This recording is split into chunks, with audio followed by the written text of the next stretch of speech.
کا محبوب یگانا ہے، ایک میں ہی نہیں ان پر۔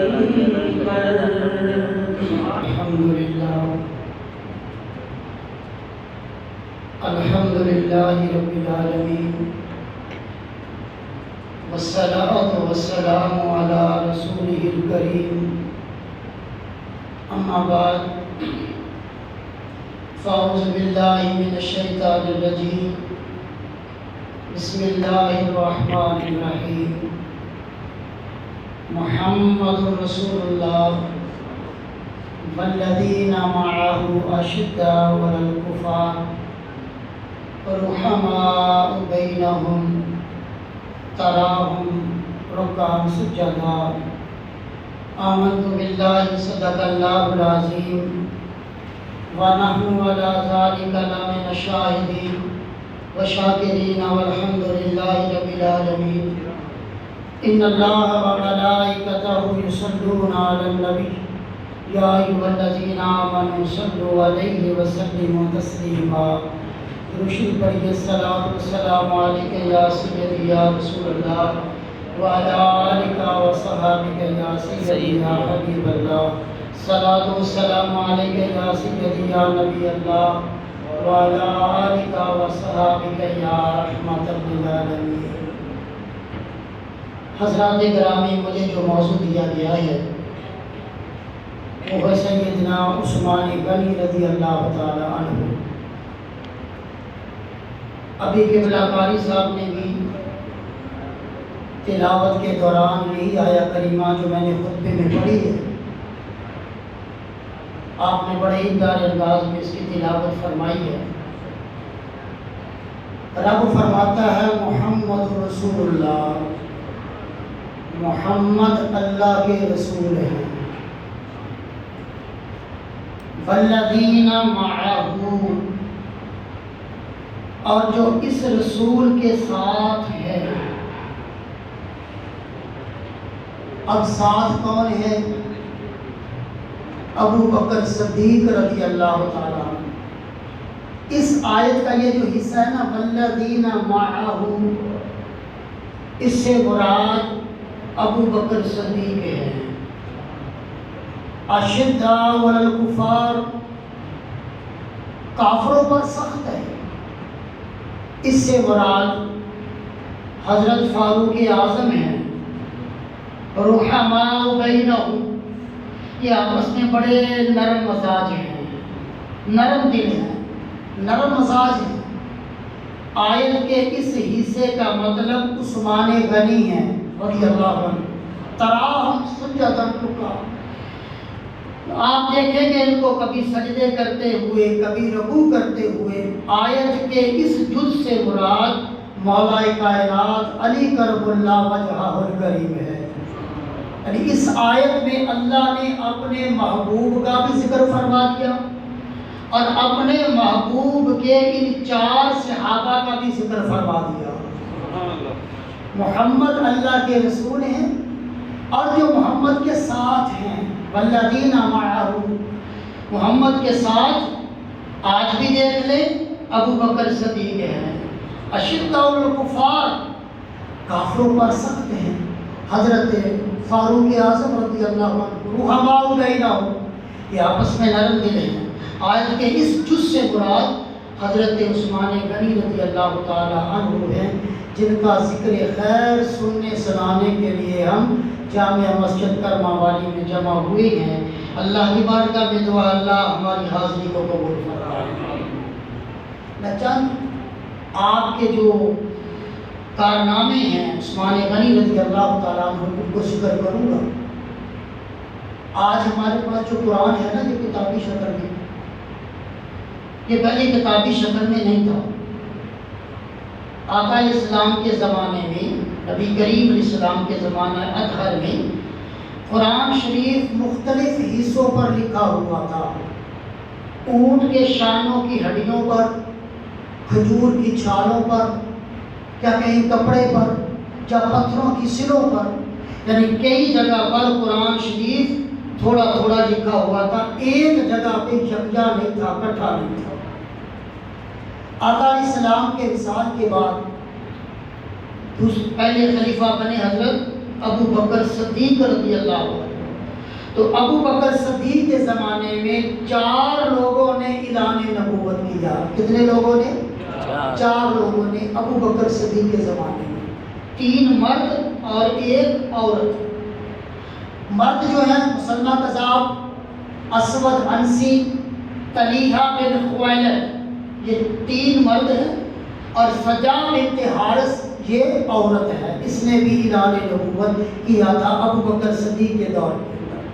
تو ابو بکر صدیق رضی اللہ تعالیٰ عنہ نے ان جھوٹے مدعیان نبوت جو نبوت کا دعویٰ کرتے تھے، ان کا گلا جمع کرنے کے لیے، ان کو ختم کرنے کے لیے لشکر آپ نے ترتیب دیے اور ایک لشکر بنایا. حضرت اسامہ بن زید رضی اللہ تعالیٰ عنہ کی سربراہی میں، جو مسلمہ کذاب کو مارنے کے لیے نکلا. مسلمہ کذاب جس نے نبوت کا جھوٹا دعویٰ کیا، اس کو مارنے کے لیے نکلا. جنگ ہوئی، بڑے جوبن پر ہوئی، یمامہ کے مقام پر. اس جنگ کو کہتے ہیں جنگ یمامہ. جنگ یمامہ، یمامہ کے مقام پر یہ جنگ ہوئی تھی.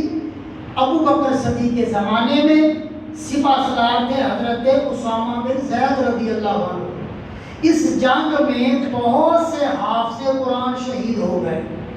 جنگ کے اندر بہت سے حافظ قرآن شہید ہو گئے. ابو بکر صدیق رضی اللہ تعالیٰ کو خطرہ لاحق ہوا کہ اگر اسی طرح حافظ شہید ہوتے گئے، کیونکہ قرآن کتابی شکل میں ایک جگہ پہ نہیں تھا، حفظ کیا ہوا تھا صحابہ کرام نے. تو ابو بکر صدیق رضی اللہ عنہ کو خطرہ لاحق ہوا کہ قرآن کو ایک جگہ پہ اکٹھا کیا جائے، یکجا کیا جائے.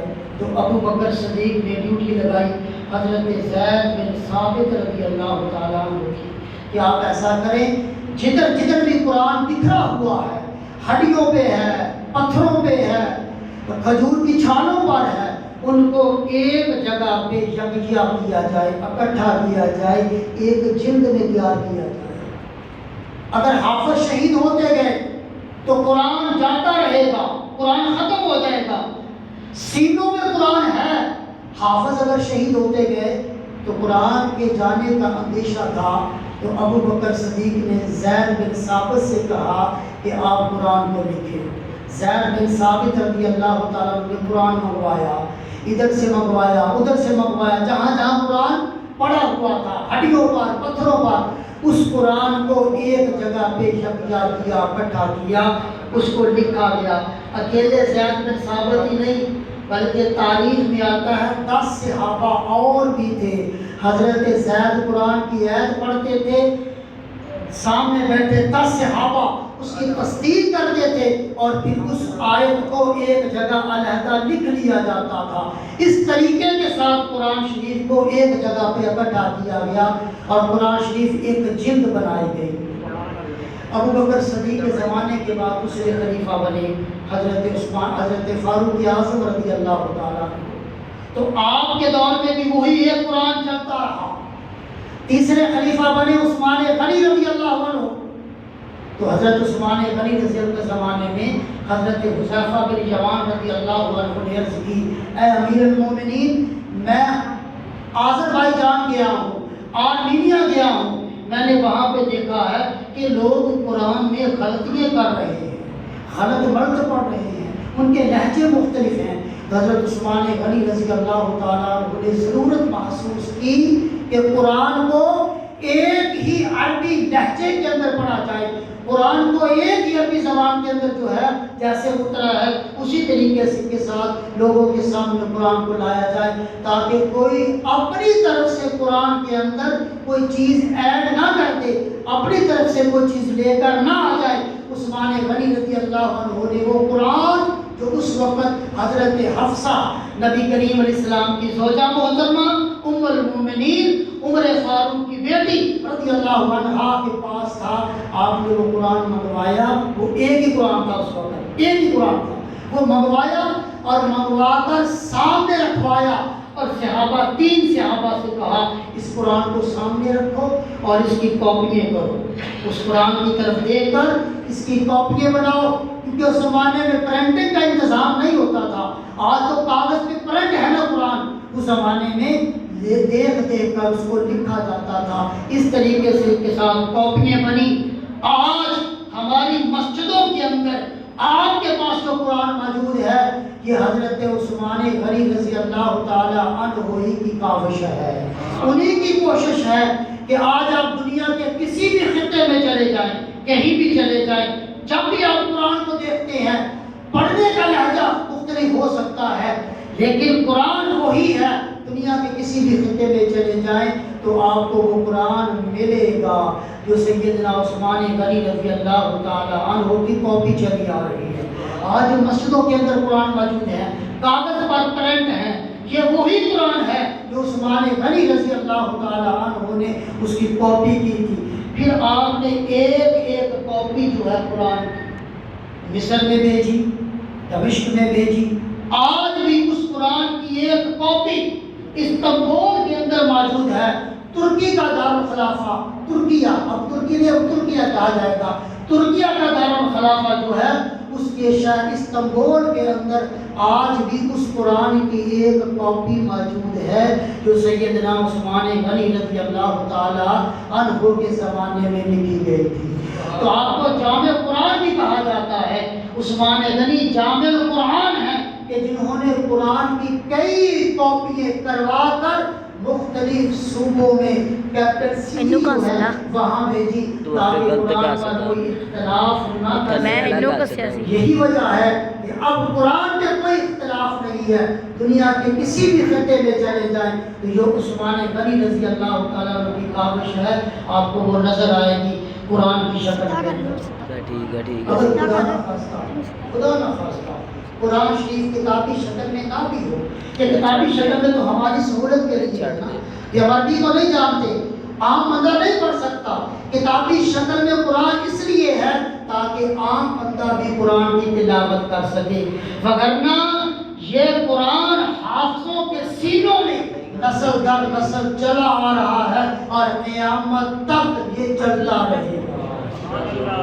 آپ نے دیکھا ہوگا بعض دفعہ نبینے ہوتے اور حافظ ہوتے ہیں، نبینے ہوتے ہیں حافظ ہوتے ہیں، اب انہوں نے کتابی شکل میں تو دیکھا نہیں ہے، کتابی شکل میں ان کے سامنے نہیں ہے، لیکن وہ نبینے حافظ قرآن ہوں گے، کیوں کہ انہوں نے قرآن سن سن کر یاد کیا ہوتا ہے۔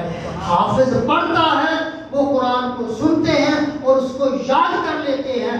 کتابی شکل میں محتاج آپ اور ہم ہیں جو اصل میں عربی کو جانتے نہیں ہیں، تو ہم اس قرآن کو کتابی شکل میں پڑھ لیتے ہیں۔ تو یہ ساری کوشش امیر المومنین سیدنا عثمان غنی رضی اللہ تعالی عنہ کی ہے کہ آپ نے قرآن شریف کو ایک جگہ پہ اکٹھا کیا۔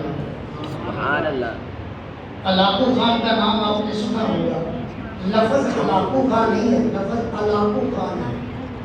علاقو خان، علاقو خان کا نظریہ یہ تھا کہ میں پوری دنیا میں حکومت کروں گا، پوری دنیا میں۔ اس نے افغانستان کو بھی فتح کیا، چائنا کو بھی فتح کیا، کرتا کرتا تاریخ یہ بتاتی ہے، اور آپ کو دیکھ تو غازی کے اندر جو منگول ہے یہ بھی اسی کی نسل ہے۔ تو علاقو خان بغداد میں پہنچا، بغداد مسلمانوں کا مرکز تھا۔ جب وہ بغداد میں پہنچا تو علاقو خان نے جتنے بھی قرآن تھے کتابی شکل کے اندر، جتنے بھی قرآن تھے، کیونکہ اس زمانے میں قرآن کو ہاتھ سے لکھا جاتا تھا، قلم سے لکھا جاتا تھا، سیاہی سے لکھا جاتا تھا، کپڑے پہ یا چمڑے پہ یا کاغذ پہ لکھا جاتا تھا، بڑی مشقت ہوتی تھی۔ تو علاقو خان نے وہ سارے قرآن مسجدوں سے اٹھوائے، مدرسوں سے اٹھوائے اور لا کر اس کو دریا میں بہا دیا۔ اب وہ یہ سیاہی سے لکھے ہوئے تھے، پرنٹ نہیں ہوئے تھے، جیسے آج پرنٹ ہوتے ہیں ایسے نہیں تھے، سیاہی سے لکھے ہوئے تھے۔ وہ قرآن سارے کے سارے دریا میں بہا دیے۔ تو وہ کہتا ہے مسلمانوں میں نے تمہارا ورثہ ختم کر دیا ہے، کتابی شکل میں نے جو قرآن ہے یہ ختم کر دیا ہے۔ تو ایک 8 سال کا بچہ علاقو کے سامنے کھڑا ہوا اور کہنے لگا اے لعین تو کتابی شکل میں تو ختم کر سکتا ہے، لے الحمد سے لے کر والناس تک 8 سال کے بچے نے سارا قرآن زبانی پڑھ کر علاقو خان کو سنا دیا۔ اللہ اکبر، یا رسول اللہ،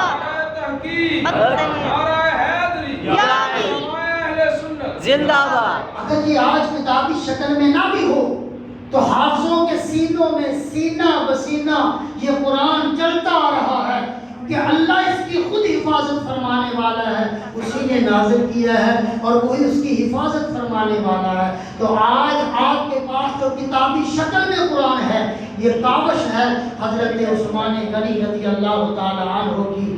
آپ کی کون کون سی کاوشیں بیان کی جائے۔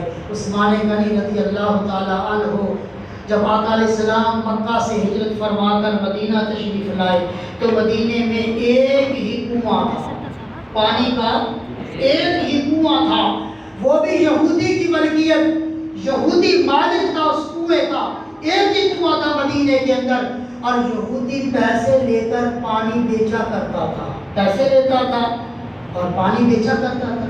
اچھا 20-25 سال پہلے جب ہم چھوٹے چھوٹے ہوتے جب سنتے ہوتے تھے نا کہ پانی مول بکتا ہے، کہ ہم حیران ہو جاتے تھے، پانی بھی مول بکتا ہے، پانی بھی داموں کے ساتھ بکتا ہے۔ آج جا کر اس بات کی سمجھ آئی ہے کہ واقعی گھروں کے اندر ٹینک موجود ہیں، لوگ آتے ہیں، پانی خریدا جاتا ہے اور خرید کر بھی استعمال میں لایا جاتا ہے۔ تو یہ اس زمانے میں بھی ہوتا تھا کہ پانی کو بیچا جاتا تھا، خریدا جاتا تھا۔ عثمان غنی رضی اللہ تعالی عنہ مدینہ شریف میں ہے، میرے آقا علیہ السلام نے ارشاد فرمایا مدینے میں مسلمانوں کو پانی کی ضرورت ہے، کوئی ہے جو مسلمانوں کے لیے پانی کا بندوبست کرے، انتظام کرے؟ حضرت عثمان غنی رضی اللہ تعالیٰ عنہ وہاں سے اٹھے، اس یہودی کے پاس گئے اور جا کر کہنے لگے کتنے پیسے لینے ہیں؟ وہ کہتا میں نے سارا نہیں بیچنا، آدھا بیچنا ہے، سارا نہیں بیچنا، آدھا بیچنا ہے۔ آدھا بیچنے کا مطلب یہ ہے کہ 3 دن میرے ملکیت میں رہے گا، 3 دن لوگ جو اس سے پانی بھرتے رہے، 3 دن جب میری ملکیت میں ہوگا تو میں لوگوں سے پیسے لے کر مول پانی بیچوں گا 3 دن، اس لیے میں آدھا بیچوں گا۔ عثمان غنی رضی اللہ تعالیٰ عنہ فرماتے ہیں مجھے منظور ہے۔ آپ نے وہ آدھا کنواں خرید لیا۔ اب جس دن یہودی کی باری ہوتی تھی پیسے لے کر پانی بیچتا تھا، ان دنوں میں کوئی بھی اس سے پانی لینے نہیں آتا تھا، اور جن 3 دنوں کے اندر مسلمانوں کی حکومت ہوتی تھی پانی پر، مسلمانوں کے قبضے میں ہوتا تھا، یہودی بھی آ کر اگلے 3 دن کا پانی بھر کر لے جاتے۔ اب وہ یہودی اس چیز کو دیکھ کر کہنے لگا کہ مجھے کیا ضرورت پڑی ہے اس کنویں کو اپنے پاس رکھنے کی۔ وہ خود چل کر عثمان غنی رضی اللہ عنہ کے پاس جاتا ہے اور جا کے کہتا ہے عثمان میں باقی کا آدھا بھی بیچنا چاہتا ہوں۔ آپ فرماتے ہیں اب تو چل کے آیا ہے، پہلے چل کے میں گیا تھا، چل کے کوئی جائے تو مل کچھ اور ہوتا ہے، اب کوئی چل کے آئے تو کوئی اور مل ہوتا ہے۔ عثمان غنی فرماتے ہیں پھر بھی جو تو کہے گا میں وہ مل دینے کے لیے تیار ہوں۔ عثمان غنی رضی اللہ تعالیٰ عنہ نے 20,000 درہم میں آپ نے وہ کنواں خریدا اور خرید کر مسلمانوں کو وقف کر دیا۔ آپ فرماتے ہیں مسلمانوں اس کا پانی استعمال میں لاؤ، اس کا پانی پیو اور میرے لیے دعائیں کرو۔ اللہ کے لاڈلے محبوب علیہ السلام نے ارشاد فرمایا دنیا میں جنتی دیکھنا ہے تو میرے عثمان کو دیکھ لو۔ سبحان اللہ۔ انہوں نے کام کیا ہے، پانی خرید کر وقف کیا ہے۔ دنیا میں جنتی دیکھنا ہے تو عثمان غنی کو دیکھ لو۔ اشرا مبشرہ صحابہ میں عثمان غنی رضی اللہ تعالی عنہ کا نام بھی ہے۔ اشرا کا معنی 10، مبشرہ کا جن کو دنیا میں جنت کی خوشخبری دی ہے۔ نبی کریم علیہ السلام نے ان 10 صحابہ میں حضرت عثمان غنی رضی اللہ تعالی عنہ بھی موجود ہے۔ سبحان اللہ۔ ایک موقع ایسا بھی آتا ہے میرے آقا صلی اللہ علیہ وسلم مکہ سے ہجرت فرما کر مدینہ میں آئے تو مسجد نبوی شریف بنائی گئی۔ اللہ آپ کو مجھے بار بار زیارت نصیب فرمائے۔ مسجد نبوی شریف بنائی گئی، نمازی زیادہ ہو گئے، جگہ کم پڑ گئی۔ اللہ کے لاڈلے محبوب علیہ السلام نے جمعے کے دن خطبہ ارشاد فرمایا۔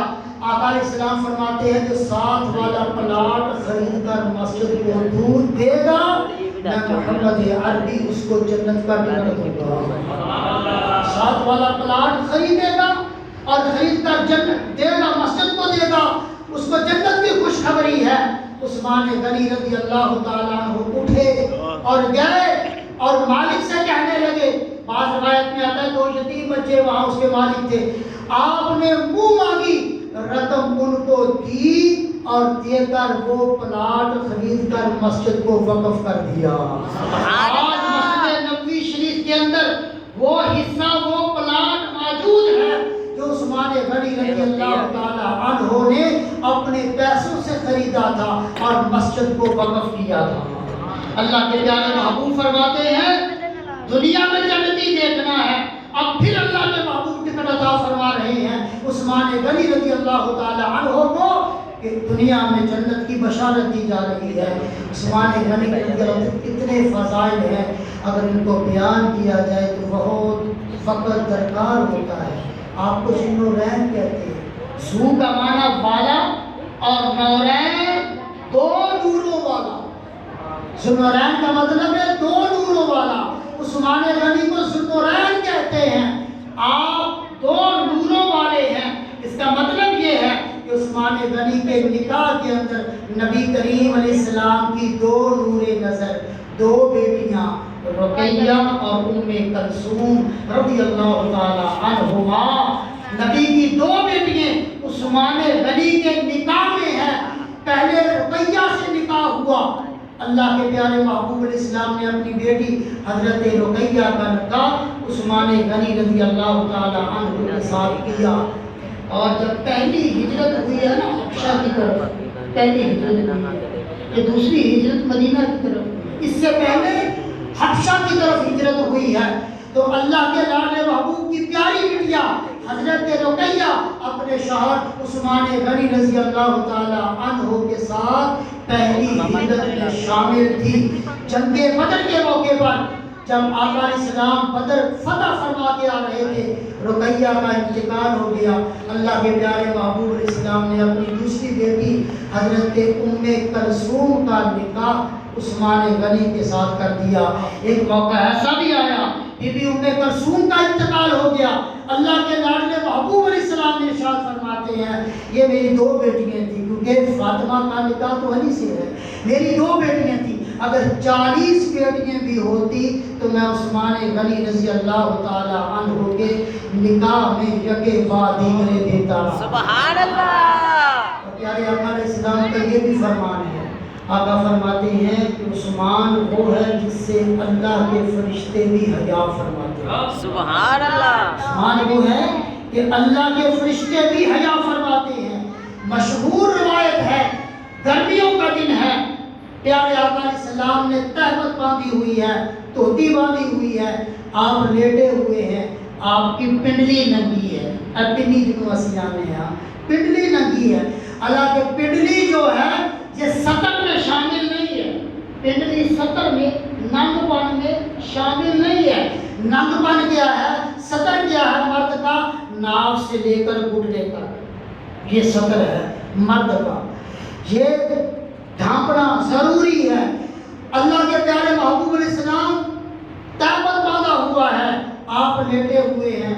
صحابی آئے، ایک صحابی آئے، آقا صلی اللہ علیہ وسلم سے سلام عرض کیا، میرے آقا علیہ السلام نے جواب دیا، وہ بیٹھ گئے. دوسرے صحابی آئے، سلام عرض کیا، آقا نے اشارہ فرمایا، وہ بھی بیٹھ گئے. حضرت عثمان غنی رضی اللہ تعالی عنہ تشریف لائے تو اللہ کے لاڈلے محبوب علیہ السلام نے جلدی سے اپنی چادر کو ٹھیک فرمایا اور اٹھ کے کھڑے ہو گئے.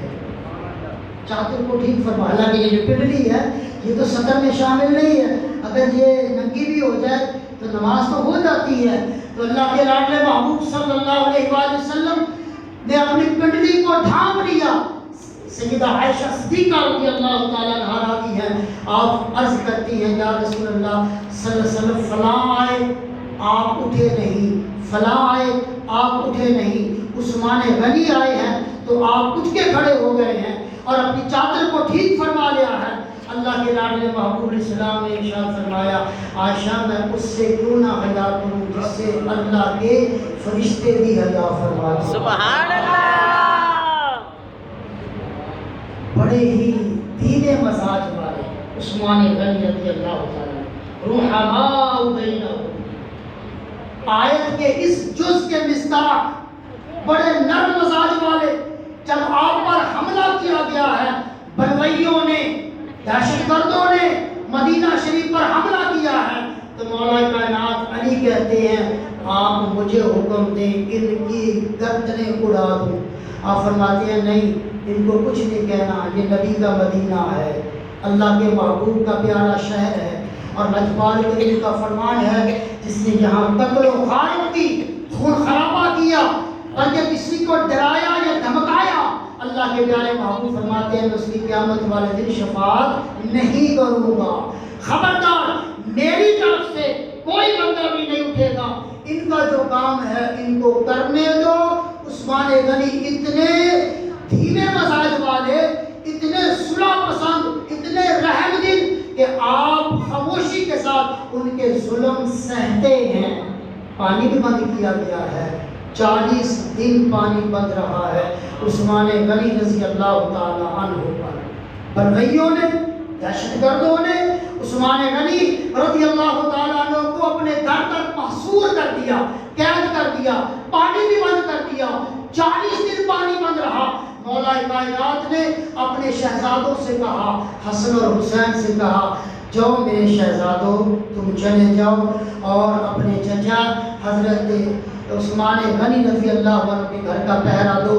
دونوں شہزادے یہ اور ایک اور بھی ہیں عبد الرحمن بن زبیر رضی اللہ تعالیٰ عنہ، یہ تینوں بچپن کا زمانہ ہے، تینوں ہی عثمان غنی رضی اللہ تعالیٰ عنہ کے دروازے پہ کھڑے ہیں اور پہرا دے رہے ہیں، عثمان غنی رضی اللہ عنہ کی حفاظت فرما رہے ہیں۔ لیکن بلوائیوں نے، دہشت گردوں نے عثمان غنی رضی اللہ تعالی عنہ کو قرآن پڑھتے ہوئے، قرآن کی تلاوت کرتے ہوئے آپ کو بڑی بے دردی سے شہید کیا گیا۔ قیامت کا دن ہوگا، اللہ شہیدوں کو فرمائے گا سامنے آؤ، شہید سامنے آئیں گے، اللہ فرمائے گا شہید تیری گواہی کون دے گا؟ شہید کہے گا یا اللہ میں بدر میں شہید ہوا، بدر کا میدان میری گواہی دے گا۔ اللہ فرمائے گا تیری گواہی کون دے گا؟ احد کے میدان میں شہید ہوا، احد کا میدان میری گواہی دے گا۔ اللہ کے پیارے، اللہ تعالیٰ ارشاد فرمائے گا عثمان تیری گواہی کون دے گا؟ سیدنا عثمان غنی رضی اللہ تعالیٰ عنہ عرض کریں گے یا اللہ میری گواہی تیرا قرآن دے گا جس کی میں تلاوت کرتے ہوئے دنیا سے گیا تھا۔ سبحان اللہ۔ عثمان غنی تلاوت کرتے کرتے جب ان الفاظ پر پہنچتے ہیں آپ کو شہید کر دیا جاتا ہے اور آپ کے خون کے قطرے وہاں قرآن پر گرتے ہیں۔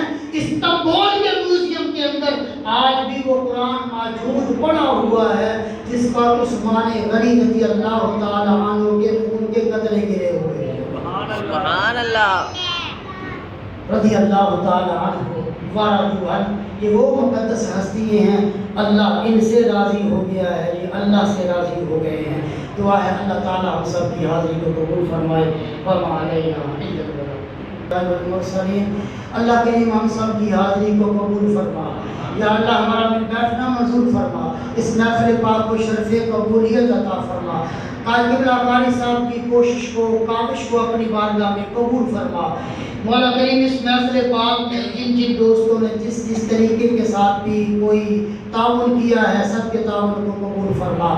خصوص بالخصوص ہمارے بھائی شاہ رخ خان صاحب نے یہ کیا ہے، لنگر کا انتظام کیا ہے آپ کے لیے، اللہ کریم ان کا یہ لنگر کا انتظام کرنا قبول فرما اور ان کے والدین کی بخشش اور مغفرت فرما۔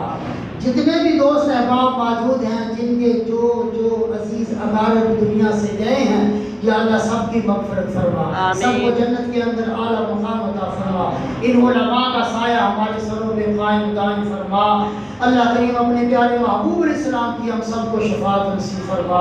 ربنا تقبل منا انک انت السمیع العلیم وتب علینا انک انت التواب الرحیم۔ صلی اللہ تعالی علی خیر خلقہ محمد